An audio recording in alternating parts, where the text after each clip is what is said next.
اس کی آنکھوں میں چبھن ہونے لگی تو اس نے ڈیش بورڈ پر رکھے سن گلاسز اٹھا کر آنکھوں پر لگا لیے۔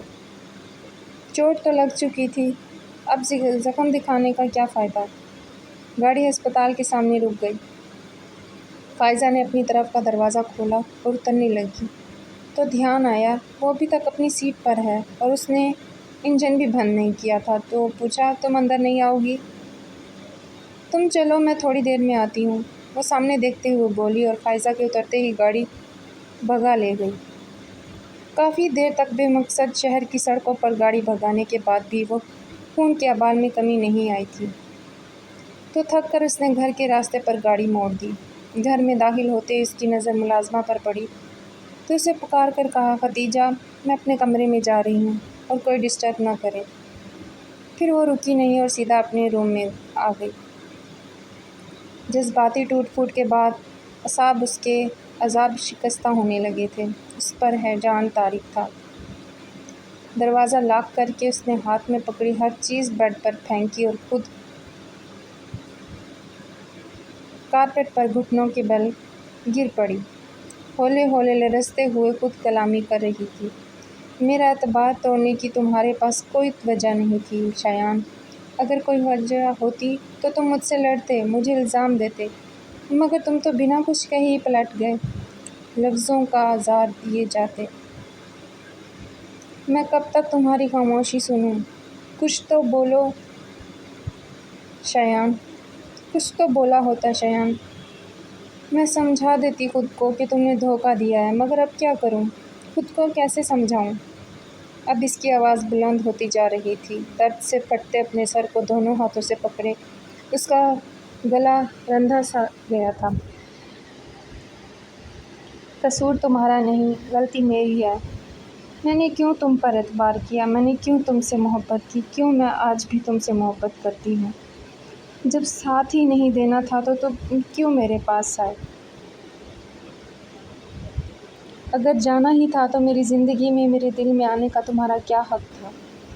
پاس آ کر دور جانے کا، جھلک دکھا کر چھپ جانے کا کھیل بہت بار کھیلا ہوگا۔ وہ اب چلا رہی تھی۔ بہت سو کو تڑپا ہوگا، بہت ہوں گی جو تمہارے لیے روتی ہوں گی، مگر میں تانیہ فاروقی ہوں، ان سب سی لڑکیوں سے بہت الگ۔ مجھے تڑپتا دیکھنے کی تمہاری خواہش کبھی پوری نہیں ہوگی شایان، نہ میں تڑپوں گی نہ میں روؤں گی، تم وہ نہیں جس کے لیے میں خود کو برباد کر لوں۔ وہ کہہ رہی تھی کہ وہ نہیں روئے گی، مگر وہ پھوٹ پھوٹ کر رو رہی تھی۔ سورج ڈھل چکا تھا اور کمرے میں اندھیرا ابھرنے لگا تھا، لیکن تانیہ نے لائٹ جلائی نہ ہی پردے سمیٹے۔ وہ بے حرکت اوندھے منہ کارپیٹ پر سمٹ کر لیٹی تھی۔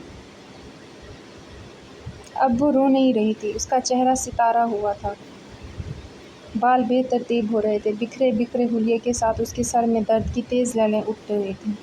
کئی گھنٹوں تک رونے کی وجہ سے وہ تھک چکی تھی اور اب اس میں اتنی طاقت بھی نہیں تھی کہ وہ اٹھ کر بیٹھ کے دراز سے پین کلر ہی نکال کر لے لے۔ پھر کچھ وقت ہی صحیح، مگر اس نے خود کو ہلنے پر آمادہ کر ہی لیا۔ وہ کھسک کر ٹیبل کی طرف گئی، ٹیبل کے سہارے سے بیٹھنے کے بعد اس نے جگ سے پانی گلاس میں ڈالا اور گلاس پکڑ کر اٹھتے ہوئے بیڈ پر آ کر بیٹھ گئی۔ پھر دراز کھول کر پین کلر نکالی اور 2 گولیاں پانی کے ساتھ لے کر گلاس سائڈ ٹیبل پر رکھا اور بیڈ پر لیٹ گئی۔ اس کا دل چاہ رہا تھا کہ سو جائے، مگر آنکھوں میں درد اتنا تھا کہ بند کرنا بھی مشکل تھا۔ وہ چت لیٹی نیند آ جانے کا انتظار کر رہی تھی۔ اگلی صبح شاور لے کر ڈریسنگ روم میں آئی تو آئینے میں اپنی ہی صورت دیکھ کر حیران رہ گئی۔ آنکھوں کے گرد ہلکے سوجے ہوئے تھے، نہانے سے چہرے کی تو کم ہو ہی گئی تھی، مگر زردی جھلک رہی تھی۔ اس حالت میں سب کا سامنا کرنا مشکل لگ رہا تھا۔ اس کے سوا چارہ بھی اب کیا تھا؟ آخر وہ ڈرائنگ روم میں آ ہی گئی۔ عمیر عزیز تو کالج جا چکے تھے اور دادی جان بھی ناشتہ کے ساتھ کر کے اس وقت اسٹڈی میں چلے جاتے تھے۔ مریم البتہ نور الہدیٰ کے ساتھ ہی ناشتہ کرتی تھی۔ جب سے تانیہ نے آفس جانا شروع کیا تھا وہ بھی ان کے ساتھ ڈائننگ ٹیبل پر موجود ہوتی تھی۔ نور الہداس پر نظر پڑتے ہی چونک گئے۔ انہوں نے مریم کی طرف دیکھا۔ ان کے تاثرات بھی نور الہدا سے مختلف نہیں تھے۔ بہادر، میرے لیے چائے لے کر آؤ۔ سلائس پر بٹر لگاتے وہ خود کو نارمل پوز کرنے کے لیے ضرورت سے زیادہ اونچی آواز میں بولی۔ تمہیں کیا ہوا ہے؟ مریم اس کے اس پوز کرنے سے ذرا بھی مطمئن نہیں ہوئی تھی۔ تانیہ کو بھی اندازہ تھا کہ کچھ بھی نہیں کام نہیں چلے گا۔ اس نے چائے کا کپ اٹھایا جسے ابھی ابھی بہادر چھوڑ کر گیا تھا اور سیب لے کر بولی، اب تو ٹھیک ہوں مگر طبیعت خراب ہو گئی تھی اس لیے آفس سے جلدی اٹھنا پڑا۔ پھر جو ٹیبلٹ لے کر سوئی تو 1 گھنٹہ پہلے ہی آنکھ کھلی ہے۔ اس نے غیر محسوس انداز میں کل کا سارا دن کمرہ نشین رہنے کی بھی وضاحت کر دی۔ مجھے ابھی بھی تم ٹھیک نہیں لگ رہی ہو، تمہیں ڈاکٹر کے پاس جانا چاہیے۔ جی ماما، وہ ان کی تاکید کے جواب میں بولی۔ مریم تو قدرے مطمئن ہو کر ناشتہ کرنے لگی مگر نور الہادی مستقل اسے دیکھ رہے تھے۔ حالانکہ انہوں نے کوئی سوال نہیں کیا تھا مگر ان کا اس طرح دیکھنا تانیہ کو پریشان کر رہا تھا۔ پھر بھی وہ آرام سے ناشتہ کرتی رہی۔ آخر انہوں نے تانیہ پر سے نگاہیں ہٹا لیں۔ میرا خیال ہے کہ آج تم آفس مت جاؤ، گھر پر ہی آرام کرو۔ میں بھی یہی سوچ رہی ہوں، اس نے کہا۔ نور الہادی اپنی جگہ سے اٹھے اور اس کے پاس آ کر اس کا چہرہ اپنے ہاتھوں میں لے کر اپنی طرف کیا۔ تمہیں تکلیف میں دیکھ کر مجھے بہت تکلیف ہوتی ہے مگر اس وقت تکلیف اور بھی زیادہ ہوگی جب تم اپنی تکلیف مجھ سے چھپاؤ گی۔ وہ جھکی اور اس کے ماتھے کو چوم لیا۔ ان کی چوڑی پشت کو دیکھتے ہوئے تانیہ حیران ہو رہی تھی۔ نہ اس نے کچھ کہا نہ بابا نے کچھ پوچھا۔ انہیں پھر شک کیسے ہوا کہ وہ کچھ چھپا رہی ہے۔ پھر وہ اٹھ کر اپنے کمرے میں آ گئی اور جب یقین ہو گیا کہ نور الہدا چلے گئے تو لاؤنج میں آ کر وقت گزاری کے لیے ٹی وی آن کر کے بیٹھ گئی۔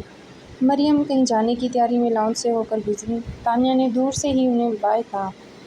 مسکرا کر اس کی طرف دیکھتے ہوئے انہوں نے دروازہ کھولا۔ پھر کچھ سوچتی نظروں سے گلاس وال کی دوسری طرف تانیہ کو دیکھ کر انہوں نے دروازہ بند کیا اور لاؤنج میں آ گئی۔ کچھ خاص پروگرام دیکھ رہی ہو؟ نہیں، فوراً سیدھا ہو کر اس نے ٹی وی کی آواز کم کر دی۔ تم سے بات کرنا چاہ رہی تھی، وہ اس کے ساتھ بیٹھتے ہوئے بولی۔ کہیں، وہ ہم تم گوش ہوئی۔ بات تو کوئی نئی نہیں ہے پر روسا کا اصرار بڑھتا جا رہا ہے۔ حالانکہ میں بہت واضح انداز میں اسے کہہ چکی ہوں کہ تم ابھی شادی کے لیے تیار نہیں ہو مگر وہ کہتی ہے شادی نہ صحیح منگنی تو کی جا سکتی ہے اور سچ پوچھو تو مجھے بھی اس کی بات پسند آئی۔ فی الحال منگنی کر دیتے ہیں، پھر جب تم ذمہ داری اٹھانے کو تیار ہو جاؤ گی تو شادی کر دیں گے اور کیا پتہ ایک بار انصر کے ساتھ رشتہ میں بندھ کر شادی کا فیصلہ تمہارے لیے زیادہ آسان ہو جائے۔ پھر اسے چپ دیکھ کر بولی، چپ کیوں ہو، کچھ تو بولو۔ کیا بولوں ماما، وہ ہنسی۔ پل صراط پر ٹھہروں یا ہٹ جاؤں کچھ حاصل نہیں ہوگا پر شاید کچھ گنوانا بھی نہ پڑے، لیکن اگر گزر جاؤں تو سب گنوا دوں گی مگر شاید تب بھی میرے ہاتھ خالی نہیں رہیں گے۔ بن مانگے ہی صحیح لیکن زندگی کچھ عطا تو کرے گی، پر نفع کس میں ہے اور نقصان کہاں، حساب کروں گی تو ہی پتہ چلے گا۔ کیا کہہ رہی ہو، آپ چاہتی ہیں نا میں شادی کر لوں؟ ہاں، میں سوچ کر جواب دوں گی۔ پتھر میں جوں تا لگی۔ اس کی بات پر مریم نہال ہو گئی۔ بس اب چاہے تم کچھ بھی جواب دو، میرے لیے تو یہ بھی بہت ہے کہ تم شادی کے بارے میں سوچنے کو تیار ہو گئی ہو۔ تانیہ انہیں خوش دیکھ کر شرمندہ ہو گئی۔ جانے سے پہلے کتنی ہی دیر تک وہ اسے خود سے لپٹ کر پیار کرتی رہیں۔ اس نے کہہ تو دیا کہ سوچے گی، پھر کچھ سوچنے کی کوشش میں وہ کچھ بھی نہ سوچ پا رہی تھی۔ کتنا وقت گزر گیا اسے کچھ احساس بھی نہیں تھا۔ کسی نے اس کے ہاتھ پر ہاتھ رکھا تو وہ چونک کر مڑی اور اپنے برابر بیٹھے عمیر کو دیکھ کر اسے ایک بار پھر چونکنا پڑا۔ وہ یونیفارم بدل چکا تھا جس کا مطلب تھا کہ اسے کالج سے آئے کافی دیر ہو گئی تھی۔ بیٹھے بٹھائے کھو جانے کی عادت یا دادا جان کی ہے یا پھر پاپا کی؟ آپ نے یہ عادت کب سے اپنا لی؟ اتنی دیر سے آپ کو آوازیں دے رہا ہوں پر آپ ہیں کہ کچھ سنتی ہی نہیں۔ وہ میں سوچ رہی تھی، وہ اٹھتے ہوئے بولی۔ عزیز کہاں ہے؟ ڈائننگ ٹیبل پر آپ کا انتظار کر رہا ہے اور دادا جان بھی وہیں ہیں۔ چلو پھر۔ وہ ڈائننگ روم میں آ گئی۔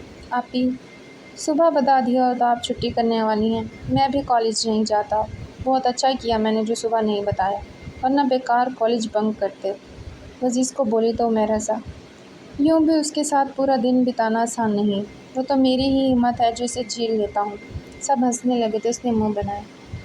تم دونوں کیوں ہر وقت اسے چھیڑتے رہتے ہو؟ دادا جان روب سے بولے تو عمیر فوراً بولا، ہمیں چھیڑنے کی کیا ضرورت ہے، یہ پیدائشی چھیڑا ہے، اور پیتانیہ کے ساتھ ہنسنے لگا تو عزیز بیچارہ روحان سا ہو گیا۔ روتے نہیں بیٹا، تم ان نامعقولوں کو چھوڑو اور کھانا کھاؤ۔ وہ بھی ایک سہانی شام کا منظر تھا۔ گرم گھاس پر بھری ہوئی ٹرے تھامے وہ سہج سہج کر قدم اٹھاتی لان میں رکھی چیئرز کی طرف بڑھتی چلی آ رہی تھی، جن پر برجمان، اظہر فاروقی اور نور الہدیٰ دنیا و مافیہ سے بے خبر نہ جانے کن باتوں میں الجھے ہوئے تھے۔ ان دونوں نے ہی اس کی آمد کو محسوس نہیں کیا تھا، بلکہ نور الہدیٰ تو اس وقت چونکے جب ٹرے رکھنے کے لیے جھکتے ہوئے اس کا کاشنی دوپٹہ شانے سے سرک کر گھٹنے پر رکھے ان کے ہاتھ پر پڑا۔ اس نے ایک ہاتھ سے دوپٹہ کندھے پر ڈالتے ہوئے دوسرے ہاتھ میں پکڑا کپ اٹھا کر بابا جان کی طرف بڑھایا، مگر انہوں نے ہاتھ میں پکڑا اخبار ایک دم ہی اپنے سامنے پھیلا لیا۔ وہ سن سی ہو گئی۔ یہ ہو ہی نہیں سکتا تھا کہ اظہر فاروقی نے اسے اپنی طرف کپ بڑھاتے نہ دیکھا ہو۔ نور الہدیٰ جو بھی ان کی حرکت اچھی نہیں لگی تھی، وہ خود کو بولنے سے روک نہ پائے۔ بابا جان، وہ آپ کو کپ پکڑا رہی ہے، اظہر فاروقی نے ذرا سا اخبار کا کونا نیچے کرتے ہوئے سرسری سی انداز سے کہا۔ ٹیبل پر رکھ دو نا بیٹا، اور پھر سے اخبار اپنے سامنے کیا۔ اس نے کپ ان کے سامنے رکھا اور خاموشی سے کرسی پر بیٹھ گئی۔ اس کا چہرہ پتھر کی طرح بے جان تھا۔ ہر بار اپنے نظر انداز کیے جانے پر اس کی کیفیت اتنی ہی شدید ہو جایا کرتی تھی۔ نور الہدیٰ اس کی اس قدر حساسیت پر اکثر حیران اور کبھی کبھار تو پریشان ہو جاتے تھے۔ اسے اس ٹرانس سے باہر آنے کے لیے نور الہدیٰ نے کپ اٹھا کر اس کے سامنے کیا اور اپنی عادت کے مطابق بشاشت سے بولے، کیا شام کی چائے پینا بھی چھوڑ دیا ہے؟ اس نے چونکتے ہوئے ان کی طرف دیکھا اور سادگی سے مسکراتے ہوئے ان کے ہاتھ سے کپ لے کر گھونٹ گھونٹ پینے لگی۔ گھر میں بیکار بیٹھ کر کیا کروں گی؟ تم یونیورسٹی میں ایڈمیشن کیوں نہیں لے لیتی؟ انہیں لگتا ہے کہ اس کی حد سے بڑھی ہوئی حساسیت کی وجہ سے تنہائی ہے۔ حالانکہ گھر میں بابا جان اور خود وہ موجود تھے، مگر نور الہدیٰ اپنی مصروفیات کی وجہ سے اسے ٹھیک سے ٹائم نہیں دے پاتے تھے، اور بابا جان گو کہ ریٹائرڈ تھے مگر الگ تھلگ رہنا پسند کرتے تھے۔ انہوں نے سوچا یونیورسٹی جانے سے اس کی تنہائی ختم ہو جائے گی اور پھر شاید اس کی جذباتیت بھی ختم ہو جائے گی، مگر اس نے فوراً ان کے خیال کو مسترد کر دیا۔ بی اے کر لیا ہے، کافی ہے، مجھے آگے نہیں بڑھنا۔ یہ کیا بات ہوئی؟ وہ ٹوک کر بولے۔ بس کچھ سمجھ نہیں آیا تو اس نے کندھے اچکا دیے۔ بس کیا؟ وہ کبھی کبھاری بڑے پن کا روب جھاڑتے تھے، اور جب ایسا کرتے تو بڑے آرام سے مرغوب ہو جاتی، جیسے ابھی ہو گئی تھی۔ وہ اسی لہجے میں بولے، میرا خیال ہے کہ ایڈمیشن تو اوپن ہو چکے ہوں گے، میں کسی دن فارم لے کے آؤں گا، تم بس فل کر دینا۔ مگر ہادی بھائی، مجھے آگے نہیں پڑھنا، وہ منمنائے۔ کیوں؟ ان کا انداز، مجھے کورس کی کتابیں اچھی نہیں لگتیں۔ بڑا معصوم سا انداز تھا۔ نور الہدیٰ مسکرا دیے۔ پھر کیا اچھا لگتا ہے بتاؤ؟ وہ اسی بھولے پن سے جوش میں بولی، پھر ان کے جواب کا انتظار کیے بغیر شروع ہو گئی۔ اس نے سر اٹھا کر دور تک پھیلے آسمان کو دیکھا اور کہا، مجھے آسمان کو دیکھنا اچھا لگتا ہے، اس میں اڑتے بادلوں اور پرندوں کی چہچہاہٹ، سورج کی کرنیں، چاند کی چاندنی، پھول، تتلی، خوشبو، صحرا میں بہتی ہوا کی آواز، سمندر کی لہریں، سردی کا موسم۔ بولتے بولتے وہ اچانک ہنس پڑی، پھر انہیں دیکھ کر بولی،